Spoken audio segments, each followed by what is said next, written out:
Kinsey, I'm going to start with you. I mean, we woke up before you and got this news, well, actually late last night for us. So actually you probably got the same on American time. What has been your reaction and indeed the reaction of America to this big news?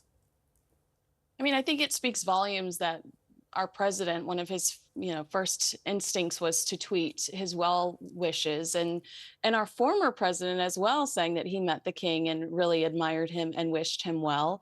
Obviously, this has been a roller coaster of a 2024 for the British royal family. I don't think any of us anticipated, as how rocky it's been. It kicked off with the Epstein files. And then we were shocked by what we learned was a pre-planned surgery for the Princess of Wales. Immediately after that, found out about the King's surgery, and now this news at the beginning of February. So, it was such a blissful holiday, and it was so fun to see the family all gathered together at Sandringham. I just don't think that anybody anticipated such a rocky start to the new year. Obviously, I wish the king well. I'm grateful for his transparency, and I think it's very courageous.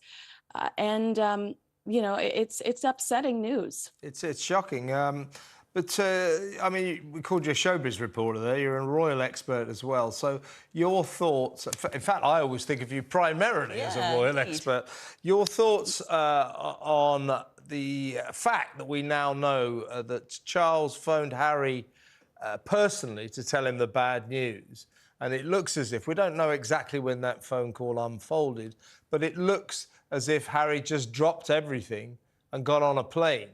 Now, Meghan and the kids have stayed behind. Some people saying, well, why isn't she coming over to see the Queen? Well, I'm going to give her some slack there. I just think there are situations you don't want to bring little kids into. No problem there. But your thoughts on the fact that Harry, given that there's been this terrible rift between him and the rest of the family, particularly with William, he's on a plane, he's coming straight back, an indication of just how serious the King's condition is. But after that, Kinsey, we're all speculating, under the circumstances, will the two feuding brothers mend the rift? Will they end their bitter war?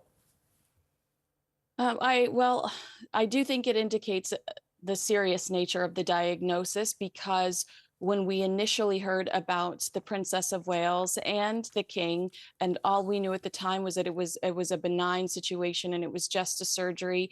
I think that some of us were shocked to see Harry continue to take red carpets and to accept awards in the midst of that sort of family chaos.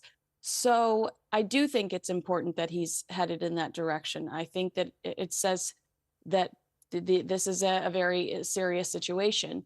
Do I think that this is going to lead to a reconciliation? The king has such a soft heart. He's a very gentle individual. I think he wants Harry in his sphere. That's his youngest son, and I think he's absolutely in love with him.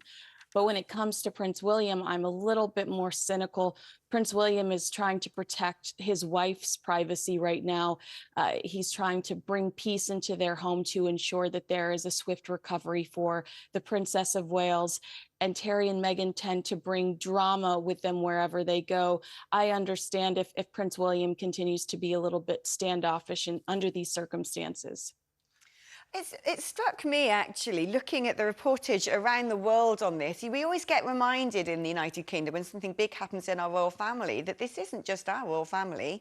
He's the head of state in 14 other countries and a big international brand. How much is this being spoken about in America?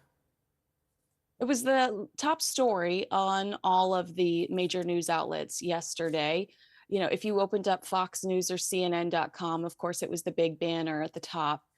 I think that Harry and Meghan, obviously being Americans now, I mean, Meghan is an American. Harry, I don't know what his current status is technically, but I think that they obviously add a lot to the American interest, as well as, truly Americans are engrossed in the royals because of the soap opera element, which there has been so much of over the last 4 years.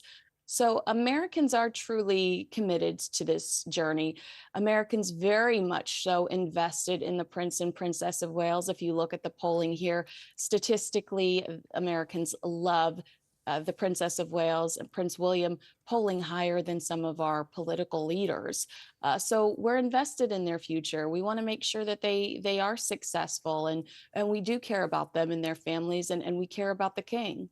Just to go back to what you were saying about William, and I share your scepticism that William can bring it about that he forgives and forgets. I think that these wounds inflicted by Harry and what he said in his book, what he said in that interview with Oprah Winfrey, they run deep. But as I keep saying today, I mean, Kinsey, if ever there's a time that these two could bury the hatchet, surely with their dad so sick and with their dad would love nothing more for them to get back together, to be friends again. If they're ever going to mend this rift in these tough times, this is the moment, isn't it? Kevin, I love you. Do you want me to be honest, or do you want me to agree with you? I'm just, I want you to be honest. Yeah. I think that the Prince of Wales, from what we know, grew up all of his life with a lot of weight on his shoulders. He knew from an early age that there was so much expected of him. And we heard from Ken Wharf and Paul Burrell and some of these people that were in the Diana sphere as Prince William was growing up, that, a young Prince William was worried about the future of the monarchy and worried about all of this pressure he had that was slowly creeping up on him. I think over the years, we've seen him criticized and torn to pieces, called a lazy royal, and both him and the Princess of Wales, when in reality, these are just two people that have prioritized parenthood in a way we hadn't seen before, and it actually should have been celebrated. I think that there is so much pressure on his shoulders. He is seeing, the kind of the freedom he had before slowly disappearing because of circumstance, and he has to step up to the plate. I think that right now what he needs is peace. He needs people that are going to champion for him, to protect him and to uplift him. And I don't think that that's even remotely, I don't think his brother, who's proven to be very selfish over the last few years, I don't think he's capable of that. I would not have said that to you 5 years ago, but I've seen a very different side of Harry since he's moved to America. And I don't think that that's the kind of energy that Prince William needs in his life right now. Yeah, as I say, I share your scepticism about this healing of the rift. I think it might be a real big hill to climb, to say the least. Yeah, Kinsey, thank you so much, and thank you, as ever, for your candour. Great stuff. Thank you.